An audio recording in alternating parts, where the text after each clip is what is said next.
So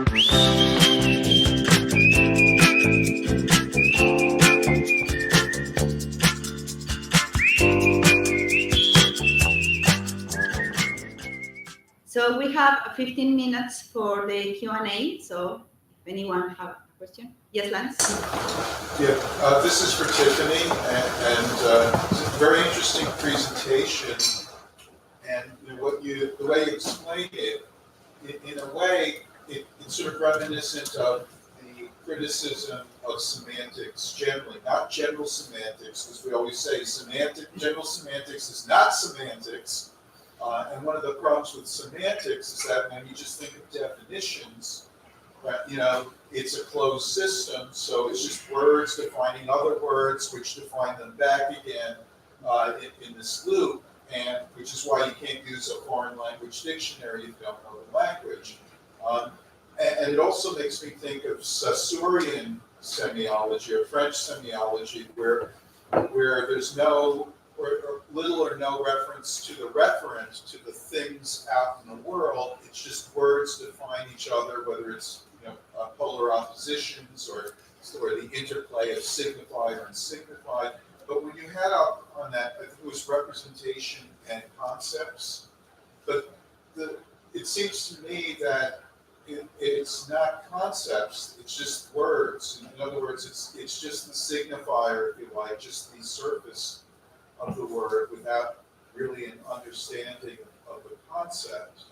But I was wondering if that was how that would be correct and an adjustment to what you had, that it's all map and no territory, or is there, or am I missing something? Yeah, no, actually that's a really interesting way of looking at it, and I hadn't thought of it that way.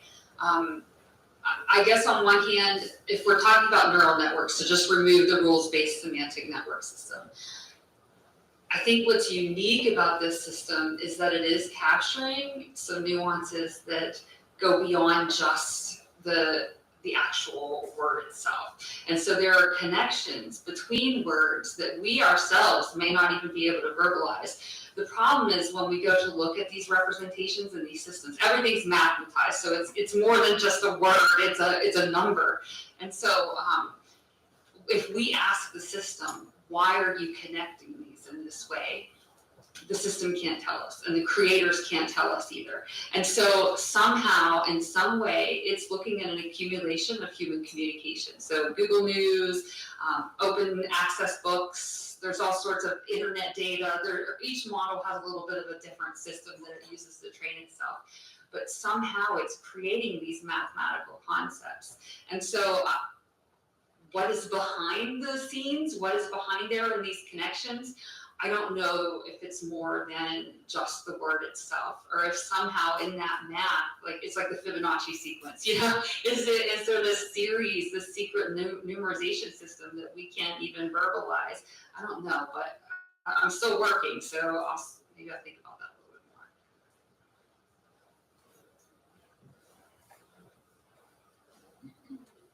bit more. Another question? Yes. I'm wondering what you might say. Everything we've talked about this morning is based on linear logical thinking, and we have other modes of thinking. And I'm wondering in general, would you think we are in a phase of the linear logical world and some other invention might capture our brains in a way that shows other modes of thinking? Because when we talk about mathematics, it's a limited linear logical, and words are linear logical, and that's our major communication network. But will there be others? I'm not sure if I'm the person to address this. I'm still with Lance's comment, and I wonder if there are maps at all. Maybe this metaphor of maps and they're not the territory, are they maps at all? Other forms of communicating, if I understand your question correctly, I think they're appearing in front of us in very non-linear, surprising ways that are hard on people of my age and up. New grammars, if you can call them that at all. And if I connect it to some of the things that I said, it's very unlike me, out of character, to be optimistic. My point was weird to me, but I really do think that perhaps what it requires from us, not, you're talking about how this is all programmed and what happens in the back. I'm talking about what it does to us when we use it, and I am hoping that perhaps wanting to get results in whatever it is that we're trying to do, create a marketing campaign that is creative in the certain way that we want it to do it for us, or write a paper. Students are already using AI to write their papers. If they go back and read them, if they go back and make sure that it says what they wanted it to say, they have an idea, then we may become really good at prompting this thing to get what we want, and this requires linear language. So I'm hoping it'll take us back a few steps from this. I've been thinking about humans generally as like an amoeba. How do you say it? Like amoeba. Social media has, Trump says something and the entire world goes woo in that direction, and one responds and the other one responds, and this one screams at this one, and then it goes away and it calms down. It's like light activating a living thing. And I'm thinking that perhaps prompting may make us a higher level species again. That's the idea that you gave when you spoke. Okay. That there are different ways of knowing, and that we might eventually be able to cross over between linear, logical, and creativity. Thank you. Yeah. So just another response to that, it got me thinking about two things. So there's sort of two projects I'm veering off on. And so there's a new sort of way of thinking about AI and its connection. That term is called AI-mediated communication. And so when I heard Ava talk about the way that emojis and these things have transformed human communication, it's really interesting because AI has that same potential. So to use AI effectively means that you have to be a good communicator. It's not intuitive, it's not easy, it's not simple. You have to have clarity, you have to be able to iterate and get feedback. And so it's almost conversational in a way. Another thing that I think that I'm looking at is to Walter Ong and his orality, his literacy, his secondary orality. I feel like we're entering an algorithmic literacy phase. And so this algorithmic literacy phase is just, it's sort of like there are downsides, but I think, so an example, we don't know if something is real. Truth is really, it's becoming more problematic when you can have two figures having a conversation that are AI generated, that are not grounded in orality or reality. But what's so interesting is that I think that might cause a reversion to a real grasping of actual human presence and the necessity for human presence for authenticity. And so, I think about different learning styles, and I think about, yes, there's the linear thinking, but there's also very much like the socio-emotional learning and that conversational that you miss when you're communicating that way. And so my hope, I'm hopeful also, that this will incorporate all of the various conversational styles and all of the various different types of way that we can learn from other humans.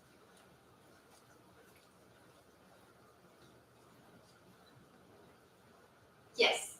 Hi, this question is for Gina. Oh, hi. I just, your talk really evoked for me a lot of Bolaño in 2666, and his writing about the future. And I was wondering if you are influenced at all by the Stridentist movement out of Mexico. or any of Bolaño's thoughts about the future, and also, and if not, maybe you could speak to how it's easier to speak to the dead than the living, or that and the dead never die. I didn't listen to the first part, but can you approach to me? Oh, sorry. Yes, come here. Oh, I said that your talk was very evocative of Roberto Bolaño's. No, I haven't heard of it. Oh, you don't know? No. Okay. It's from Mexico. Yeah, from Mexico. Yeah. And it was in Argentina and Spain. But he was very influenced by the Stridentist movement, which is a poetic movement in Mexico. Oh. Anyway, so I just, if you could just talk to the notion of how it's easier to speak to the dead than the living. Yes, because, well, we actually used to speak to the living through technologies. And I think at some point it will be vintage to walk on the street. You know, it will be vintage to connect presentially with others.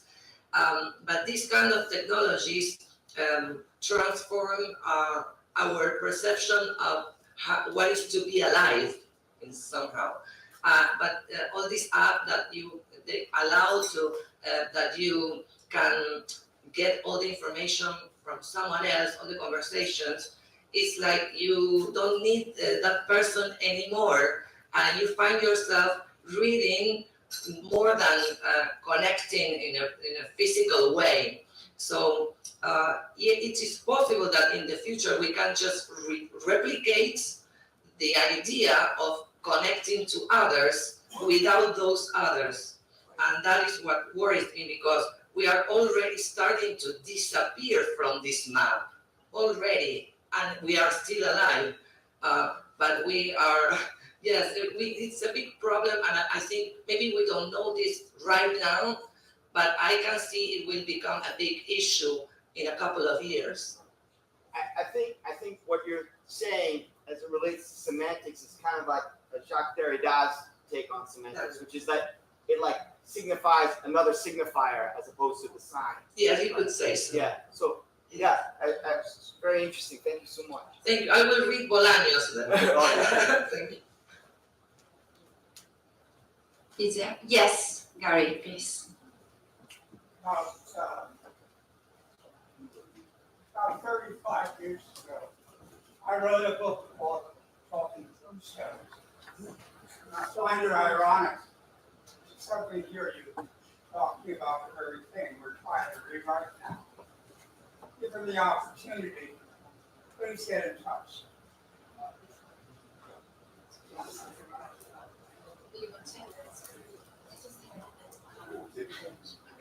Gary said that back in the 80s, he wrote a book called Talking Tombstones, which was about, in that book, where you talk about how they started to have gravestones with video that you could play in them. So it made him. Yes, like digital cemeteries. Yeah, it wasn't quite digital. It was electronic, and yeah. And now we're looking at how AI takes it to the next step.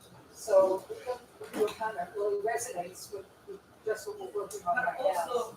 Also, I feel lately that it's like AI are doing their own job, and they're quite specific.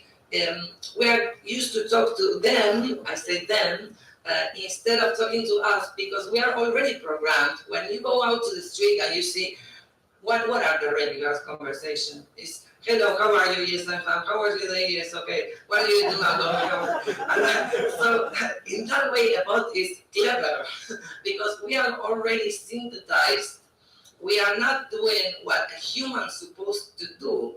We are becoming machines, and they are becoming humans. So in this crossover is that we are losing what we really should be doing in this world while we are alive. That's the point.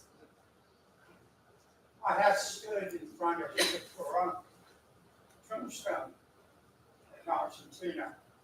What do you think she'd be saying to us? You said he stood in front of Eva Perón's tombstone. What in Argentina? What do you think she would be saying? She would be saying, she wouldn't like at all what we are living now, of course. I know that Eva Perón's grave is a very little space, while in that cemetery it's like an open museum. But her grave is very, very small, and there are many roses all over. People go to watch her because, well, back then it was not easy to be a woman in politics, and I think she would die again if she would prefer to stay there probably. And think things didn't change that much. We are now living a revival of the 70s, of the military times.